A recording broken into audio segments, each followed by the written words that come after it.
Le terme ethnocentrisme d'abord renvoie à la considération de soi au détriment des autres. Par rapport à ça, un auteur disait que Montaigne, on traite de barbare tout ce qui n'est pas de soi. Je trouve que c'est une mauvaise chose parce que ça incite les autres à la révolte, n'est-ce pas? À la désunion. L'ethnocentrisme, c'est un frein pour moi parce que ça divise, ça ne réunit pas, ça ne forme pas un bloc, ça divise plutôt. Je conseille aux Camerounais d'être unis, l'unité nationale c'est le plus important dans la vie pour une bonne prospérité et la paix dans le pays. Je pense que l'ethnocentrisme, pour moi, c'est pas bien, dans la mesure où ça pourra apporter le tribalisme.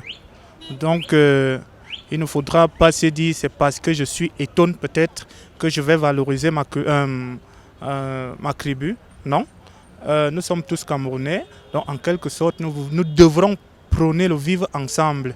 Nous sommes tous Camerounais, donc en quelque sorte, nous devrons prôner le vivre ensemble. Je pense premièrement que l'ethnocentrisme, je peux le dire, à l'extérieur est considéré comme une puissance. Mais au Cameroun, étant donné que nous sommes entourés, nous sommes toute une diversité culturelle, nous devons apprendre déjà à valoriser toutes les cultures.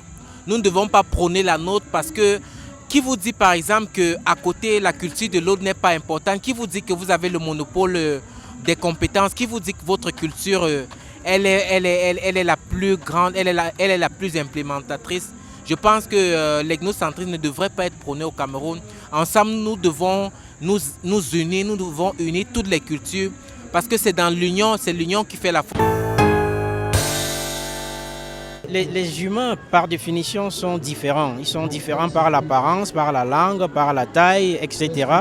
Et cela ne fonde pas encore l'exclusion. C'est pour ça qu'on introduit la différence entre la tribalité et le tribalisme, l'ethnicité et l'ethnisme, la race, n'est-ce pas, et le racisme. Donc l'ethnocentrisme correspond effectivement à une vision qui fait de sa culture le centre à partir duquel on perçoit les autres, on juge les autres et on exclut les autres. Et c'est pour ça qu'effectivement, chaque fois que nous allons nous enfermer dans nos communautés primordiales, en excluant les autres, en se séparant des autres sur la base de nos différences, nous tombons, n'est-ce pas, dans le coup de l'ethnocentrisme. Ça peut conduire à des graves tragédies, des guerres, n'est-ce pas, le cas du Rwanda, mais aussi à des expériences beaucoup plus tragiques encore. Nous voyons un peu au Cameroun, des gens qu'on expulse, des gens qui se tuent, qui s'entretuent, au nom des choses parfois factices dont ils ont hérité, tout simplement.